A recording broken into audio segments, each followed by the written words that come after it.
آپ نے فرمایا کہ زکوٰۃ غیر مسلموں مثلاً حضرات کو آپ غیر مسلم سمجھتے ہیں. یہ بڑے افسوس کی بات ہے. ابھی تک تو ان کو غیر مسلم نہیں قرار دیا گیا. مسلمانوں ہی کا ایک گروہ ان کو سمجھا جاتا ہے. اور آپ کی حکومتیں ان کے لیے حج کا اہتمام کرتی ہیں. سعودی عرب کی حکومت مسلمانوں کی حیثیت سے ان کو حرم میں داخل کرتی ہے. تو یہ آپ کیسی بات کرتے ہیں؟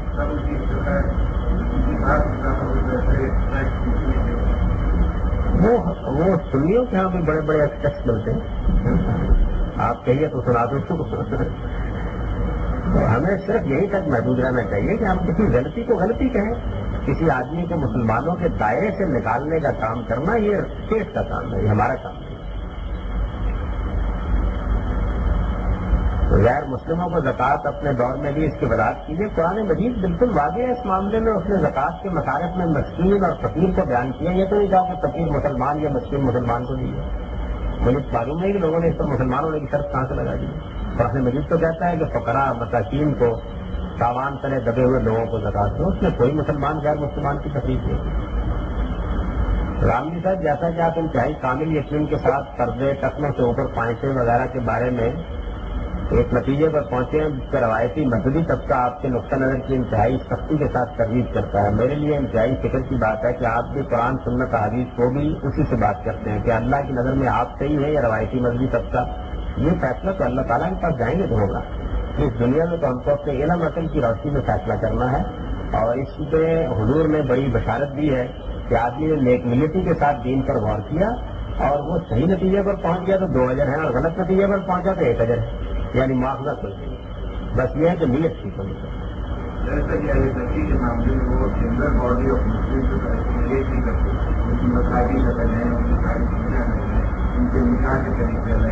آپ اپنے رویے کو بدلیے تو ساری چیزیں ٹھیک ہو جائیں. ہزاروں برس سے ہمارے رویے میں بھی کوئی تبدیلی نہیں ہے. ہم مسلمانوں کا مزاج یہ ہے کہ ہم قریب لانے کی بجائے دور پھینکتے ہیں. دوسرے کی توجہ قبول کرنے کی بجائے اس کے لیے جہنم کا سامان کرتے ہیں. وہ بات اپنی بار بار واضح کرتا ہے, ہم کہتے ہیں کہ نہیں اصل میں جو ہم سمجھے وہ زیادہ ٹھیک ہے. تو یہ رویہ ہم کو ترک کرنا چاہیے. اس طرح کی باتیں ان کے یہاں کچھ جوہلا قسم کے لوگ کرتے ہیں. ان کے اچھے علماء کی چیزیں آپ پڑھیں تو اس میں ایسی چیزیں نہیں ملتی. اور میرا خیال یہ ہے کہ کسی بھی معاملے میں اچھائی اور خیر کو نمایاں کرنا چاہیے, نہ کہ شر اور برائی کو بہت نمایاں کرنا چاہیے. وہ کہاں نہیں پائی جاتی ہے. میں آپ کو سنیوں میں سے بتا دیتا ہوں کہ ان کو قرآن کے اللہ سے کیا ملتا ہے.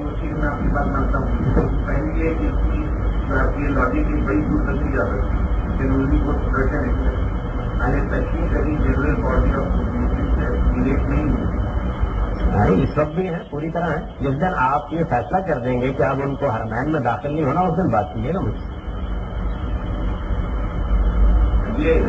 یعنی ابھی نہیں, آپ کی پوری گورنمنٹ کا یہی فیصلہ ہے, سارے مسلمانوں کا مجبوری فیصلہ ہے. کبھی کسی نے اس پہ احتجاج نہیں کیا. یہی فیصلہ ہے. یعنی علماء جب کبھی اپنے اپنے متعصب حمایتیوں میں اس کی غلطی واضح کی ہے, بس اتنا کافی. یعنی آپ ان کو کافر قرار کیسے دیتے ہیں؟ آپ روز صبح کو اپنی فجر کی اذان سنا کیجیے, دوسروں کی اذان کو سننے بیٹھ جاتے ہیں. دیکھیے بات یہ ہے کہ ان کی بہت سی چیزیں یہ ہیں جن کو میں غلط سمجھتا ہوں. ان کا جو امامت کا نقطہ نظر ہے میرے خیال میں اس کی قرآن مجید میں کوئی بنیاد نہیں ہے. اسی طریقے سے بہت سی چیزیں ایسی ہیں ان کے علماء کی بھی جن کو میں دلائل کی بنیاد پر غلط سمجھتا ہوں. جس طرح ان کی بات چیزوں کو غلط سمجھتا ہوں, ایسے ہی اپنے علماء کی بہت چیزوں کو غلط سمجھتا ہوں. تو بس یہیں تک رہنا چاہیے.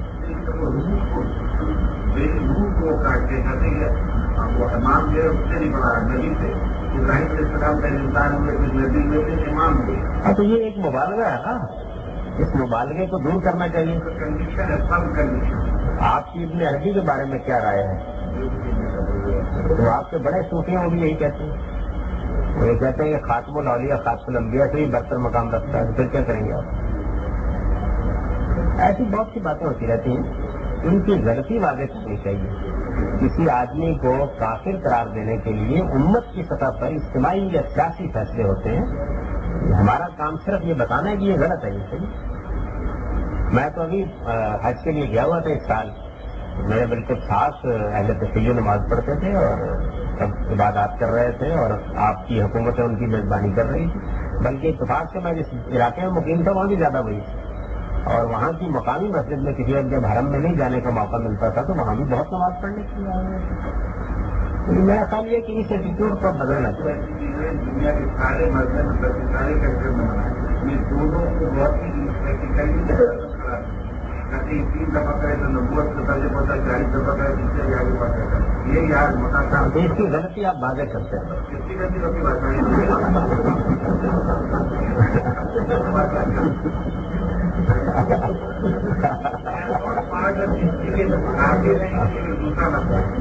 آپ کو اللہ کے پیغمبر کو جو بات اللہ تعالیٰ نے کہی ہے وہی میں آپ سے کہتا ہوں کہ انما انت مذکر لست علیہم بمسیطر. آپ نصیحت کرنے والے ہیں, نصیحت کیجیے, غلطی کو واضح کرتے رہیے. لوگوں کے بارے میں فیصلے کرنے کا کام آپ کا یا میرا نہیں ہے. کو بھی آپ کو ماننا پڑے گا, لوگوں کو ماننا پڑے گا. آپ نبی کو نہیں مانتا نہیں بات بولیے نا, اسکیم پر نہ جائیے. کسی عیسائی نے یہ دعویٰ کبھی نہیں کیا کہ میں مسلمان ہوں. جب وہ کرے گا تو دیکھ لیں گے تو اس کو بھی مان لیں گے.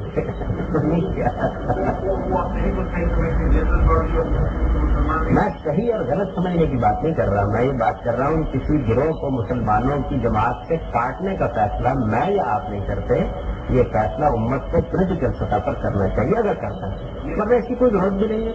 بس یہ ہے کہ ہم علمی دلائل کے ساتھ غلط کو غلط کہتے رہیں گے, صحیح کو صحیح کہتے رہیں گے. یہ تو آپ مانیں گے بیسک فنڈامنٹل ڈفرینسز ہیں, اس میں کوئی شک نہیں کہ بہت سے معاملات بنیادی اور اصولی ہیں, لیکن بس ان کی غلطی واضح کرنی چاہیے.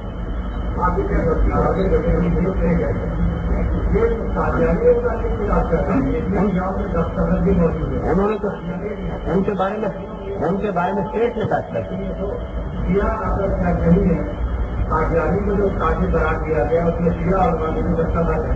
اگر قادیانی قاضی ہے تو شیعہ کے ترقی میں آپ کو ان کے بارے میں اسٹیٹ نے فیصلہ کیا, میں نے نہیں کیا. اسٹیٹ نے اگر قادیانی کے بارے میں آپ فیصلہ کیا ہے تو شیعہ کی جو دستخط نہیں ہوگا تو شیعہ کو بھی کیا کہا جائے. دیکھیے بات یہ ہے بات یہ ہے نا کہ شیعہ کو بھی کیا کہیں گے قاضی میں قادیانی کو بھی قاضی نہ ملے گا کہ شیعہ کو بھی کچھ کہنے گا. ایک منٹ سنیے. بات اصل میں یہ ہے کہ کسی گروہ کے بارے میں یہ فیصلہ کرنا کہ یہ کافر قرار دے کہ امت سے کاٹ دیا گیا ہے, یہ ریاست کا کام ہے. آپ ذرا تھوڑا خبر سے سن لیجیے. جب قادیانیوں کے بارے میں یہ فیصلہ کیا گیا تھا تو یہ کسی مولوی صاحب کے فتوے پر نہیں ہو گیا تھا. ہمارے ملک کی پارلیمنٹ میں ان کے اس وقت کے خلیفہ کو بلایا گیا اور ان سے کہا گیا کہ آپ اپنا پورا نقطہ نظر جان کریں. کئی دن تک پوری پارلیمنٹ اس پر بحث کرتی رہی, اس کی پوری روایت چھپی ہوئی موجود ہے. اس کے بعد جیسے عدالتی فیصلہ کیا جاتا ہے ایسے فیصلہ کیا گیا. تو کسی قانونی یا عدالتی فیصلے کا ایک پروسیجر ہے, اس کو اختیار کرنا لازم ہے ہمارے لیے. یہ کوئی معاملہ صرف کسی گروہ کا نہیں ہے. کسی آدمی نے کوئی جرم کر دیا ہے, مثال کے طور پر زنا کر لیا, بڑا جرم ہے, لیکن ہمیں یہ حق نہیں دیا گیا کہ ہم اس پر سزا نافذ کر دیں یا اس کے بارے میں کوئی کمنٹ کریں. ہمارا کام یہ ہے کہ ہم عدالت میں معاملے کو لے جائیں اور عدالت پھر اس کے بارے میں بھی بات سنے گی, اس کا بیان بھی لے گی اور فیصلہ کرے گی. تو اسٹیٹ کی سطح کے اوپر تکفیر کا فیصلہ اگر کیا جائے تو ہو سکتا ہے. عوام کا کام یا علماء کا یہ کام نہیں ہے. ان کا کام صرف یہ ہے کہ مجھے بتائیں کہ دیکھیے یہ بات کفر کی ہے, یہ بات شرک کی ہے, یہ بات گمراہی کی ہے اور اس کے دلائل دیں. اس سے آگے انہیں نہیں بڑھنا چاہیے.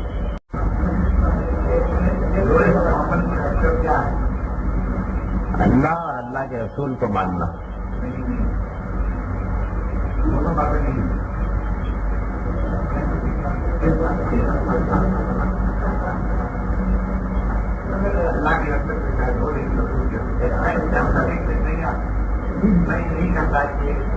ایک منٹ کے آپ یہاں آ جائیں.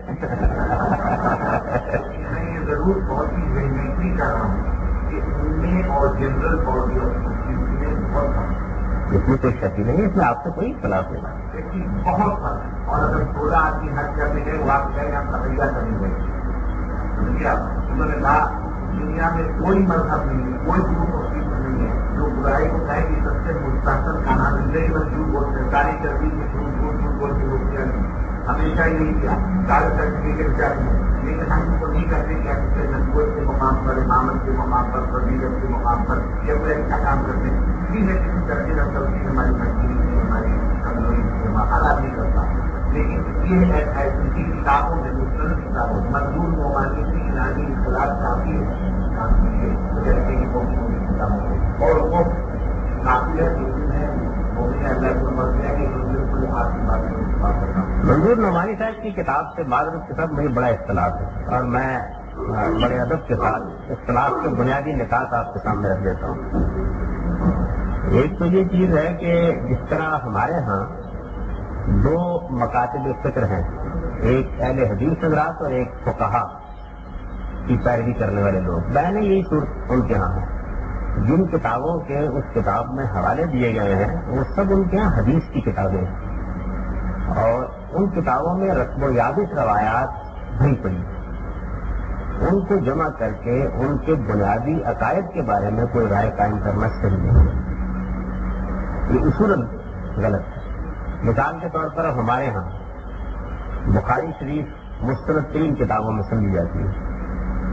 آپ اس کو نکالیے، میں اس میں آپ کو روایت دکھا دیتا ہوں جس میں یہ لکھا ہوا ہے کہ قرآن مجید کی فلاں اور فلاں آیت کس طرح کی، اس میں الفاظ کم و بیش ہے.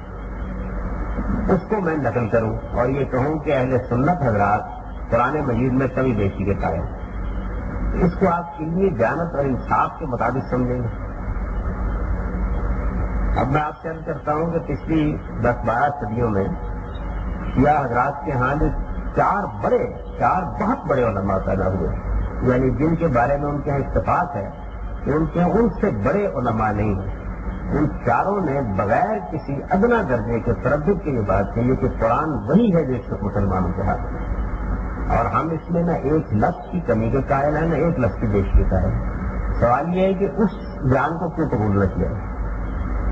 ایسا دنیا میں ایک شیعہ ایک بات نہیں ہے جو خبر کرنے میں چاہتا ہوں قرآن کا آرڈر صحیح نہیں ہے. میں آپ سے عرض کرتا ہوں کہ مثال کے طور پر امام خوئی کے بارے میں آپ کیا کہیں گے؟ وہ کتنے بڑے آدمی ہیں، ان کی البیان آپ عام ملتی ہے، آپ خرید لیجیے. اس میں ہے ہی قرآن مجید کے بارے میں ان کے نقطۂ نظر کی وضاحت میں.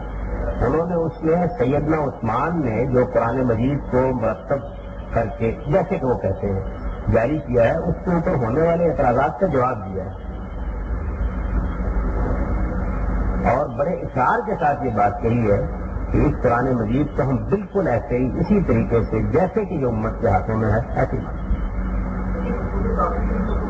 اصول کافی ان کی حدیث کی کتاب ہے اور بخاری آپ کی حدیث کی کتاب ہے. اب آپ کہیے کہ میں دونوں کو برابر رکھ دیتا ہوں، تو میرے نزدیک ہے کہ علمی دیانت بڑی ضروری چیز ہے. یعنی یہ نہیں ہے کہ ہمیں ایک گروہ سے مجھے ان کی بہت سی باتوں سے اختلاف، مثلا میں ان کے عقیدہ امامت کو بالکل دین اور شریعت کے خلاف سمجھتا ہوں. میرے خیال میں نہ قرآن میں اس کی کوئی بنیاد ہے نہ حدیث میں اس کی کوئی بنیاد ہے.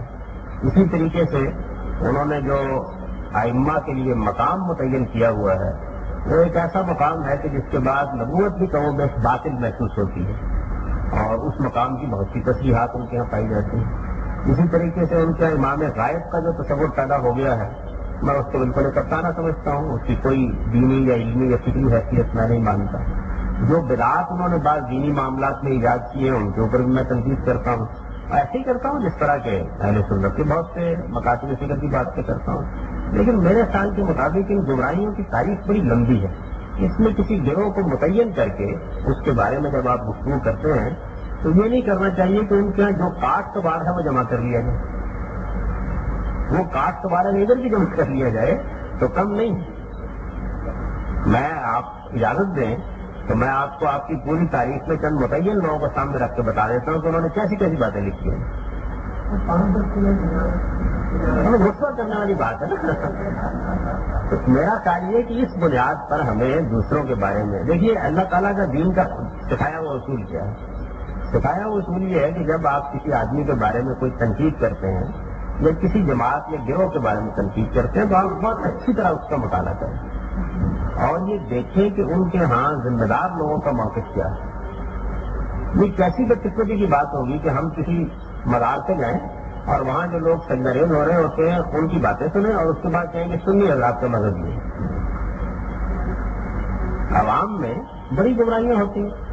اسی طریقے سے چھوٹے چھوٹے جو مذہبی پیشوا ہوتے ہیں وہ بعض اوقات ایسی ایسی لغو اور نایانی باتیں کرتے ہیں, ایسے قصے سناتے ہیں کہ ان کی بنیاد پر کوئی رائے نہیں قائم کرنی چاہیے. تو میں یہ کہتا ہوں کہ یہ جو میں نے جن باتوں پر تنقید کی ہے ان کی ابھی میں نے ذکر کیا نا امامت کا عقیدہ ہے, یہ ان کے بڑے علماء کی رائے ہے, اس لیے میں نقد کرتا ہوں. لیکن جو باتیں منسوخ کی جاتی ہیں ان کی جانب جو ہمارے ہاں کتابوں میں دیکھتے ہیں, اگر پروپیگنڈے کا لٹریچر تخلیق کیا جاتا ہے, میں بہت معذرت طلب کرتا ہوں کہ میں نے ہی اسی طرح کی باتیں ہمارے کوئی موجود ہیں. یہ علمی دیانت کے خلاف میرا اس معاملے میں نقطہ نظر ہے. میرے ساتھ معاملہ یہ نہیں ہے کہ میں نے صرف تو مولانا منظور نعمانی صاحب کی کتاب پڑھی ہے, میں نے ان کی حدیث کی کتابیں بہت دیکھی, اسی طرح سے ان کی فقہ کی کتابیں دیکھی ہیں, ان کے جلیل قدر علماء کی چیزیں دیکھی ہیں. تو ہمیشہ کرنا یہ چاہیے کہ بہت بڑے لوگوں کا انتخاب کیا جائے کسی گروہ کے بارے میں رائے قائم کرتے ہیں. وہ کیا کہتے ہیں اس معاملے میں؟ ان کے ہاں جو چار بہت بڑے آدمی ہیں ان کے, جیسے ہمارے ہاں بعض لوگوں کو غیر معمولی حیثیت حاصل ہے, وہ قرآن کے بارے میں نہ صرف یہ کہ یہ کہتے ہیں کہ یہ بالکل ایسے ہی ہے, اور نہ صرف یہ کہ اس پر ہونے والے اپنے ہاں کے اعتراضات کے جوابات دیتے ہیں, بلکہ بڑی شدت سے ان چیزوں کی نفی کرتے ہیں جو بالعموم ان کے ہاں دوسرے علماء یا ان کے عوام کرتے ہیں.